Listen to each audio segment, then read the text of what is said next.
انما الجو غير ليه كده يا اولاد؟ ربنا يسترها النهارده وما يكونش فيها ربنا امطار. يفوق شر المرض يا اولاد، حاجه لله يا عم الحاج. حاجه لله. ما تروح تشتغل بطولك كده.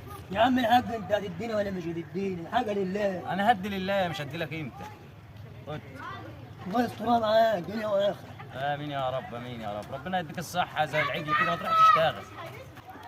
لا اله الا الله. ربنا السلام يكرمك عليكم يا يا أولاد حاج. يا رب. وعليكم السلام. حاجه لله.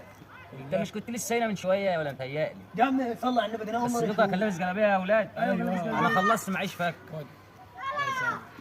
يا اخويا الجناب يجيب حاجه في الزمن دي. الله هو يسامحك. انت طماع غرغر يا راجل. ايه الغتا اللي احنا فيه دي؟ انا عارف. كفايه قاعدين اهو ولا عامل زي الابل زي الشحط. طب روح يشتغل. الجو بينطر اهو الدنيا العطار والدنيا السلام عليكم. سلام عليكم. حاجه لله. عايز انت التاني. حاجه لله يا حاج. لا هو مش عايز لسه أقول واخد لك يا أنا. ابوي. ايه يا حاج؟ استنى اقول لك حاجه. أيوة. انت اللي كنت هنا من شويه. ايوه السلسله انزل فوق. انزل فوق ايه؟